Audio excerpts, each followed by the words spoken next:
Intensas jornadas se viven en el Congreso, se buscan reactivar algunas discusiones de reformas emblemáticas como la reforma de pensiones. ¿Qué pasa con el pacto tributario? ¿Qué pasa también con la mesa directiva de la Cámara? Todo esto en una semana que también se vota la admisibilidad de la acusación constitucional contra el ministro Ávila, y el caso de los convenios sigue marcando la tónica del día a día. Vamos a estar conversando de todo este panorama con el diputado del PPD, Raúl Soto. Diputado, bienvenido a MOL TV, ¿cómo está? Hola Patricia, muy buenas tardes, gracias por la invitación. Y sí, bueno, el escenario Intenso. nacional está muy intenso, hay muchas cosas que comentar, así que estamos a disposición. Mucho que comentar, y donde el telón de fondo, incluso no tan de fondo, diputado, sigue siendo el caso de los convenios. ¿De qué manera el gobierno se sacude de esta situación y puede volver a retomar la agenda, a su juicio? A ver, yo creo que no hay que sacudirse, hay que transparentar, investigar y sancionar de manera absolutamente clara y firme para que efectivamente esta crisis que representa el caso convenio, digamos, no impida al gobierno seguir adelante en términos de su objetivo, su programa de gobierno y sobre todo para generar confianza y volver a sintonizar con la ciudadanía. Este es un caso muy grave, probablemente el más grave que se han conocido en los últimos años en términos de problemas de corrupción, de problemas de irregularidades o de Más que faltas a la cabal, ya que es ética. parte del debate. Las comparaciones son siempre odiosas, ¿no? Si uno comparara Cabal con el caso Convenio, podríamos decir que Andrade vendría a ser, ¿verdad?, Dávalos, pero no, yo creo que son casos absolutamente distintos. Creo que cada cosa hay que evaluarla en su mérito, pero sin duda que lo que destapó la olla, que es el caso de Democracia Viva, ha ido revelando una serie de otros casos, de otras aristas en regiones y en distintos contextos que hacen que esto todavía no sepamos cómo va a terminar o dónde va a terminar, Una ¿no? deriva sin fin. Efectivamente, y eso es algo que preocupa porque se va dañando la fe pública, porque se va afectando la institucionalidad democrática en su conjunto y el sistema político en su conjunto y no solamente al gobierno. Ahora, la gravedad de este caso implica necesariamente que ese criterio que estableció el propio presidente, que es el caiga quien caiga, ¿verdad?, se cumplan los hechos y no solamente en las palabras, ¿no? Y eso implica que toda persona que tiene alguna vinculación, ya sea directa o indirecta, con hechos de corrupción, con hechos irregulares o con hechos que faltan a la ética, hoy día deben ser absolutamente condenados, informaciones que se deben transparentar por completo, como se está haciendo, ¿verdad?, a propósito de las gestiones que ha hecho el propio ministro Monte y el gobierno, y se ponen a disposición de la Fiscalía, de la Justicia, se abren también las investigaciones administrativas que corresponden a través de los sumarios y se asumen las responsabilidades políticas, como se ha hecho con varios seremes, como se hizo también con la subsecretaria de Vivienda, y evidentemente que en la medida que van surgiendo más elementos, más antecedentes, se irán tomando todas las decisiones que corresponden. Creo que el gobierno ha sido proactivo en eso, ha actuado rápido, y lo importante es que a partir de aquí salgamos también fortalecidos como en términos de institucionalidad democrática, ¿no? Porque a mí me preocupa efectivamente que además de esto que viene un poco a agravar más la situación, ya el contexto de fragilidad democrática venía siendo instalado hace bastante rato a Por la propósito de otras desconfianza. cosas, por la desconfianza, ¿verdad? Y esto me parece que debe ser abordado con la ¿Y gravedad que está tiene. siendo abordado con la gravedad que merece? Yo creo que sí, yo creo que sí. Yo creo que se han puesto los antecedentes ante el Ministerio Público de manera muy proactiva, muy transparente, ¿verdad? O sea, todas las señales que ha dado el gobierno van en esa dirección. O Han sido sea, erráticas de todas han formas. sido erráticas, es cierto, pero no ha habido una actitud del gobierno de ocultar, de esconder debajo de la alfombra la basura, de, de no transparentar información. Muy por el contrario, ¿verdad? Fue el propio ministro Montes el que mandó al equipo al norte cuando surge Democracia Viva, recopila antecedentes, los pone a disposición de la Fiscalía, pide la renuncia también de Seremi del Maule, a pesar de que había sido de alguna otra manera protegido por el propio presidente días atrás, ¿verdad? ¿Eso cuánto expone al presidente? Bueno, yo creo que el presidente debe bajar menos al barro, debe cuidarse más. No solamente la persona del presidente Gabriel Boric, que debe cuidarse porque es el líder de este proyecto político y la persona que está ¿verdad?, bajo su mando el país en este momento, sino que también hay que cuidar la institución de la presidencia de la República, ¿no? Y el presidente debe estar un poco por encima de estas situaciones, ¿no? Uno esperaría que los ministros cumplan un rol mucho más proactivo y más anticipador desde el punto de vista de que no sea el presidente el que tenga que estar dando explicaciones que después deben ser desmentidas por los propios ministros y nos enredamos en explicaciones que muchas veces confunden más que aclaran, ¿no? Evidentemente que eso ya fue aclarado. Me refiero a el blindaje en su momento que se mencionó a Seremi del Maule, que finalmente es sacado de su cargo, o también cuando se enreda respecto de las fechas, ¿no?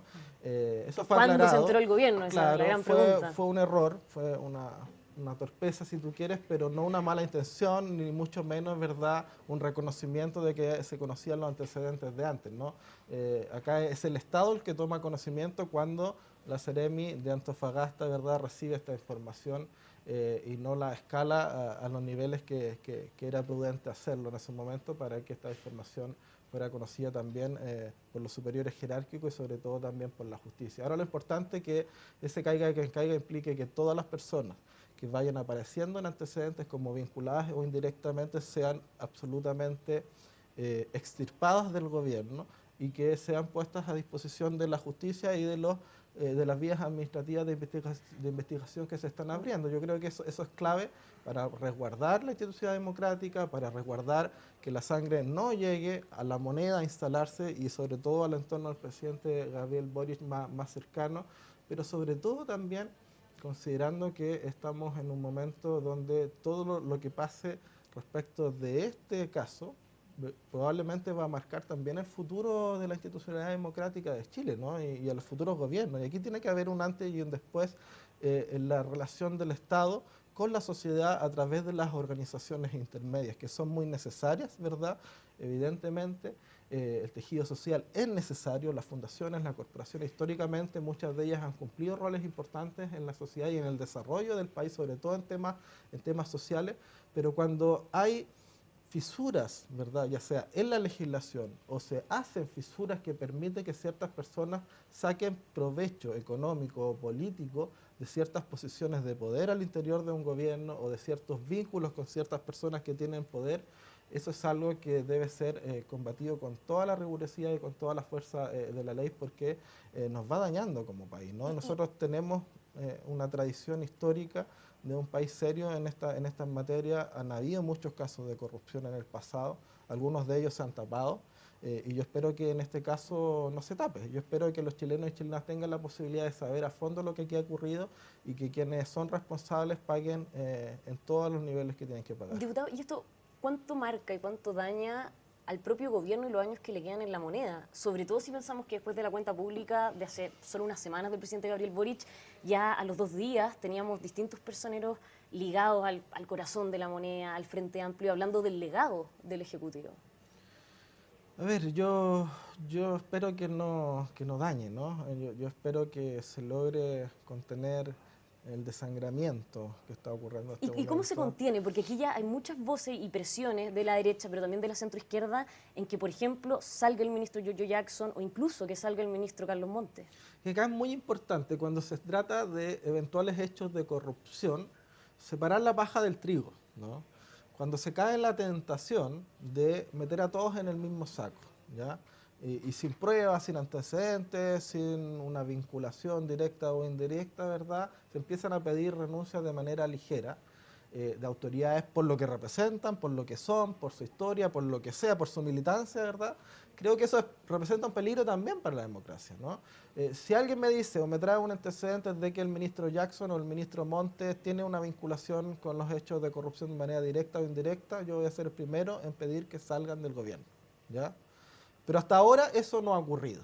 Y por lo tanto, cuando se viene a pedir su renuncia por su militancia, porque me cae mal, porque creo que lo hay, por la razón que sea, pero sin un antecedente claro respecto de la vinculación a estos hechos, me parece que son solicitudes desproporcionadas y que no aportan, ¿verdad?, al objetivo, que es en este caso que esta situación sea transparente, que se persiga, que se investigue y que se sancione.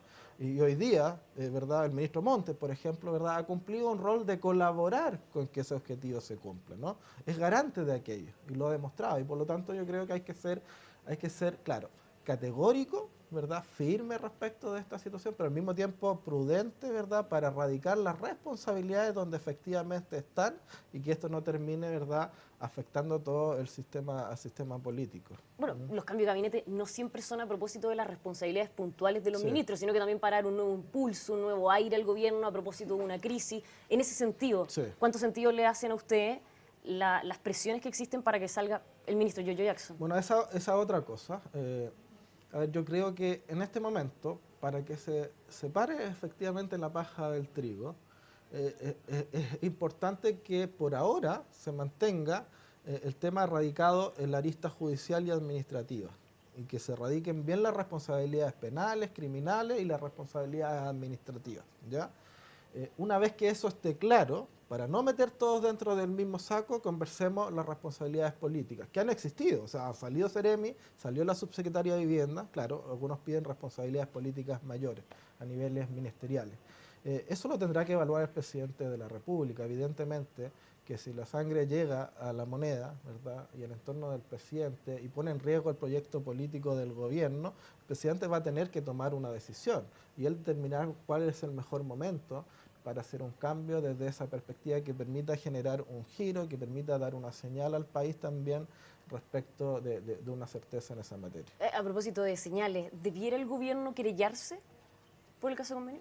Bueno, eso lo señaló la ministra Toa y ya lo había dicho la ministra Vallejo anteriormente, ¿no? El gobierno en su proactividad no solamente pone a disposición los antecedentes, ¿verdad? Y obviamente está en una posición de caiga y que caiga, transparentar absolutamente todo, sino que además no se ha cerrado esa posibilidad y lo que hizo al respecto fue ¿verdad? Poner los antecedentes en el Consejo de Defensa del Estado, que es el órgano que representa para estas materias al Estado, ¿no?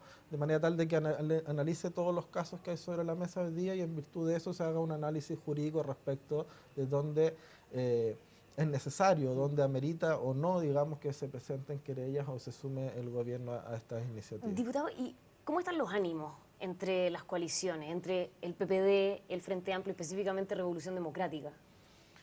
Bueno, me imagino que los ánimos en el país están complicados, ¿no? En general. Y también, por cierto, al interior del oficialismo. Son tiempos difíciles, ¿no? Estamos viviendo una crisis importante en este gobierno y yo espero que esto se logre una salida a esta crisis también en condiciones de unidad, pero unidad respecto de que acá esto se esclarezca, de que exista verdad, de que no se tape, de que existan sanciones ejemplificadoras y que se asuman todas las responsabilidades. ¿Y en el socialismo democrático sienten que esto los ha perjudicado? Porque claro, esto empieza en Revolución Democrática, afecta muchísimo al Frente Amplio, afecta por ende a la moneda, pero también ha traído costos políticos a toda la coalición que está detrás del presidente. Por supuesto, los costos son para todos, pero esto nace a propósito de un caso vinculado a Revolución Democrática, ¿ya? Que yo creo que es un partido que tiene que dar muchas más explicaciones de las que ha dado, porque todo el efecto dominó que generó a propósito del caso Democracia Viva y su vinculación, ¿verdad?, al entorno de la diputada Catalina Pérez, genera una bola de nieve que va creciendo, va creciendo, va creciendo y en su paso va dañando mucho, va dañando al gobierno y va dañando a la institucionalidad democrática del país también, al sistema político en su conjunto, ¿no? Y la interna de la moneda, me imagino. Y claro, y muchos de los casos que han surgido después también están vinculados a Revolución Democrática. Entonces, Revolución Democrática tiene que explicar hoy día también si estos son casos aislados respecto de militantes o personas que están incidiendo de distintos niveles al interior del gobierno, o se trata, ¿verdad?, más bien de un partido que derechamente, ¿verdad?, utilizó una plataforma al interior del gobierno para defraudar al fisco, ¿verdad? Yo no creo que sea así y espero que su directiva, ya sea la actual o la que venga, entiendo que están ahí en un tema interno que se debe resolver, espero pronto, respecto de liderazgos que den certeza, puedan aclararlo también, no solo para su propia sobrevivencia, sino que también para resguardar la fe pública y desde allí recuperar un poquito la confianza que se ha perdido. Yo en esto soy absolutamente claro, categórico, todo lo que tenga que ver con hechos de corrupción, con hechos que que rayen en la ilegalidad o en las faltas de la ética son absolutamente inadmisibles en el momento político que estamos viviendo y hay que condenarlo con toda la fuerza del mundo. A propósito de la bola de nieve, esta semana se vota la admisibilidad de la acusación constitucional contra el ministro de Educación y él es militante de Revolución Democrática. ¿Cómo está viendo el escenario para él? No solo por la acusación misma y de lo que se le acusa, los distintos capítulos que hay, sino que también del momento político en el que se tiene que llegar a esta votación, donde, claro, al estar dentro del partido que está involucrado en este caso convenio, me imagino que no un buen timing, podríamos decir. No buen timing, pero son situaciones absolutamente distintas. A ver, yo personalmente no tengo una buena evaluación de la gestión del ministro de Educación, para ser sincero. ¿Ya? Creo que una gestión que ha sido mediocre desde el punto de vista de todo lo que se puede hacer en este momento para fortalecer la gestión educacional en nuestro país, sobre todo después de una pandemia que representó muchos efectos nocivos, ¿verdad? Justamente en la educación de nuestros niños, de nuestros jóvenes. Sin embargo, creo que lo que se está planteando es una acusación constitucional absolutamente injusta, ¿ya? Y que se están instalando mentiras, se están interpretando cosas que no se ajustan a la realidad y se está haciendo para posicionar visiones ideológicas en la sociedad chilena respecto de ciertos temas puntuales, como educación sexual, por ejemplo, para que esas agendas avancen en desmedro de otras y para hacerle un daño político y sacar una pequeña ventaja, es decir, una utilización política, ¿verdad?, de la oposición frente al gobierno en un momento de debilidad. Y eso es inaceptable, porque claro, uno puede ser crítico de la gestión de un ministro, ¿verdad?, al mando de una cartera, pero de ahí a acusarlo constitucionalmente, en base a mentiras, ¿verdad? Hay cosas que no se ajustan a la realidad, cosas que no tienen que ver o que no dependen necesariamente de su decisión o de su gestión, me parece absolutamente injusto y desproporcionado y no me cabe ninguna duda que esta acusación constitucional no va a llegar a buen puerto. ¿Qué queda entonces para el ministro Ávila si es que esto se rechaza? Usted es bien crítico, dice, de su gestión. Bueno, yo lo que espero es que la acusación se rechace, ¿ya? Por lo injusta y desproporcionada que es, porque carece de sustento real, jurídico, político, respecto de todas las imputaciones que se le hacen, más allá del análisis crítico que se puede hacer de su gestión. Pero yo creo que si eso ocurre, ¿verdad? Si se cae esta acusación constitucional, eso es una oportunidad también para que el ministro Ávila salga fortalecido, para que fortalezca efectivamente y mejore su gestión y para que dé, ¿verdad?, una certeza al país desde esa perspectiva, ¿no? Y una certeza que debe ser necesariamente transversal, debe ser mucho más amplia que la mirada de su propio sector político respecto de lo que es la gestión educacional hoy día. Eso por el lado de la educación. Yo decía al comienzo, se están retomando varias discusiones clave para la agenda del gobierno, como pensiones. Mañana se vota en particular en la comisión. Yo sé que usted no es parte de la comisión, pero lo fui. Lo fue. Sí. Con cuesta arriba está viendo ese debate, diputado. A propósito del 6%, de cuánto cada lado. A mí en 2019 me tocó liderar la reforma de pensiones de Piñera como oposición, ¿no? Creamos una mesa técnica desde la DC hasta el PC en aquel entonces, hicimos una contrapropuesta, algo similar a lo que está ocurriendo hoy día, por cierto, en el contexto de la reforma de pensiones del presidente Boric. Creo que la prueba de fuego, ¿ya?, de el éxito o el fracaso definitivo del sistema político chileno es la reforma de pensiones. Esta reforma de pensiones. O el acuerdo que se genere o no en torno a ella, ¿no? Creo que estamos al borde de un sistema político fallido, ¿ya? Es decir, donde hay incapacidad de dialogar, de buscar acuerdos, donde cada sector le está hablando a su nicho electoral, a su trinchera, ¿no? Para sacar una pequeña ventaja, para consolidar esas visiones ideológicas, pero no se está pensando en el país, ¿ya?, en el bien común. Y ya nos hemos farreado 3 veces la oportunidad de cambiar y mejorar el sistema de pensiones chileno, que evidentemente ha fracasado.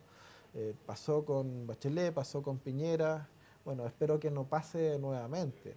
Y si nos entrampamos en las discusiones ideológicas, que por un lado levantamos la bandera de no más AFP, por el otro lado levantan la bandera de con mi plata no, nos vamos a entrampar en una discusión ideológica de la cual no vamos a salir.